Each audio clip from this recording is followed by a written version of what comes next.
So, examples of when governments and media organizations misled people to get popular or public opinion in the direction that they deemed more appropriate for, well, meeting their goals and so forth.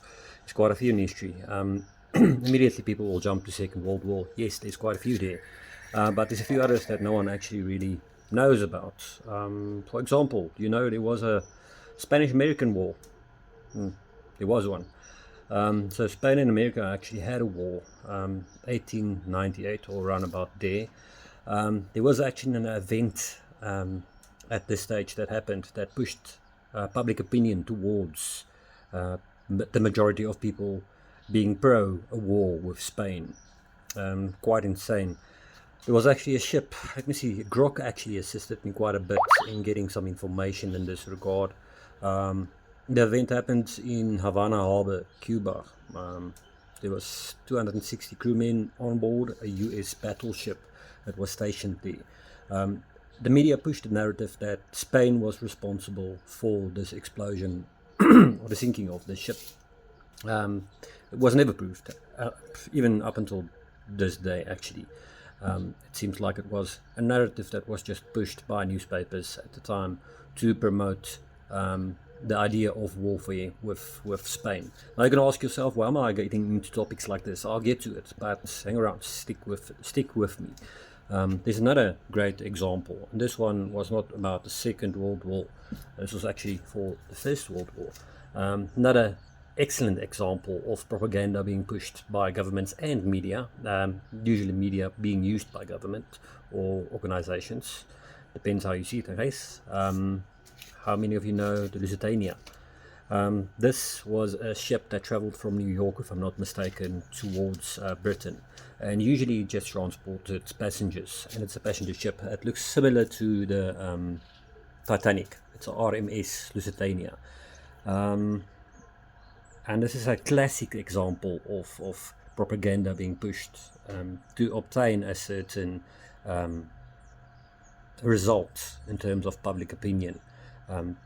The Britain was actually in a bit of a hard space at this stage during the First World War, and they were not able to get the United States with its massive resources and industrial capabilities to join the war effort. Now the Lusitania sailed from New York, and I think on the Irish coast, just off the Irish coast, a German U-boat, in other words submarine, torpedoed it. Quite a few people died. I think 1,198 people died on the ship. 128 of them were American citizens. At first, the narrative was pushed that the Germans are evil. Usually that's what they do. They identify specific people or group of people and identify them as, and everyone that associates with them as the traitors or the bad guys or whatever the case may be. But in any case, after this incident, America shortly after it, they decided to enter the war, the First World War, and began supplying, firstly, obviously, munitions and so forth. But the thing is, with the specific ship, although it was a passenger ship, it was loaded with munitions and arms. Tons of it, in fact. I think over 4 million or 3 million rounds of ammunition, excluding possible mortars and mortar shells and so forth. So a lot of arms were transported on the ship, supposedly undercover, without anyone knowing, which was bullshit, because it was used to transport military equipment. And if you are fighting a war and someone's transporting goods that is going to influence your war effort, they are automatically the enemy.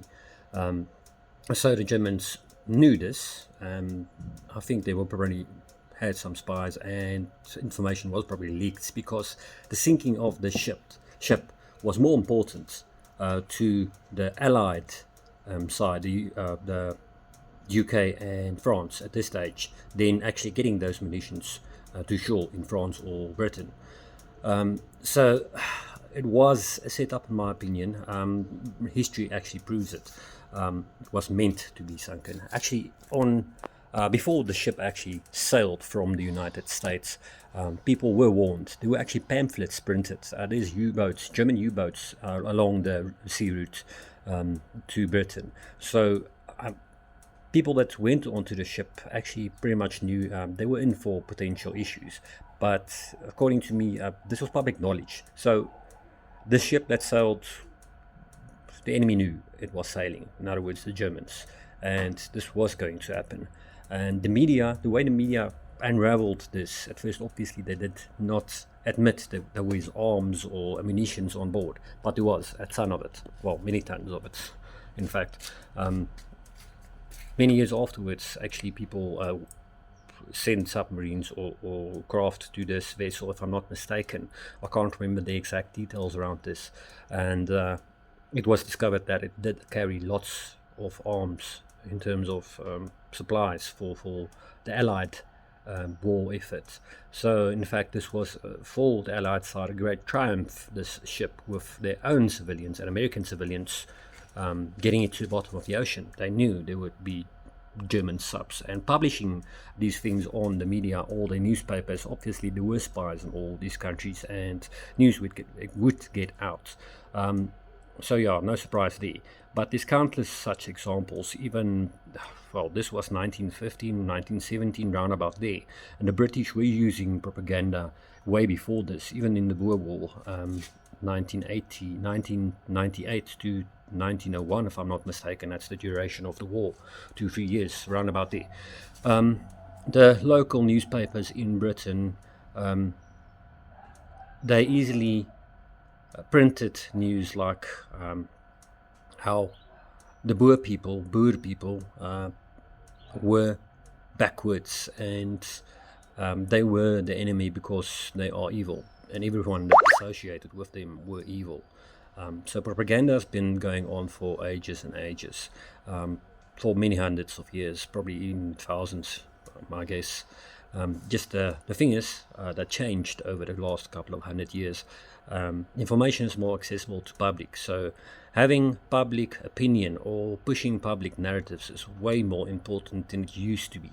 And what they are currently doing in South Africa in regards to EWC, general politics, or politics in general, is also another form of propaganda, pushing a narrative. Government organizations, organizations behind the scenes, I'm not going to name them, even individuals, strangely enough, many of them European and some, well, also American. But the thing is, they are trying to portray the narrative that EWC is going to be a good thing. Look, we're using it for good now. The first sign of this has already appeared. Ronaldo Ghosted released a video a bit earlier regarding this. You're more than welcome to hit up his channel and check it out. But the way I'm explaining this now is to show you that the media, why I'm saying the media is not your friend. And it never will be, never has been since it started. There's always people pushing a narrative. Even with the interview with Tucker Carlson, I like Tucker Carlson because of the topics he brings up, but you must always remember to take it with a pinch of salt. The way they portray things is many of them are looking for sensationalism, driving a point or putting a heading on something that makes more people watch it. And Ernest Roots did not say there was a genocide going on. And a lot of the media that's sympathetic towards their cause, or say they are sympathetic, sometimes portray things a bit differently to suit their means. And I'm not saying they should not report on it. I like Tucker Carlson. Just keep that in mind, that they are going to portray things in a way that gets them headlines and get them views. That's the way it works.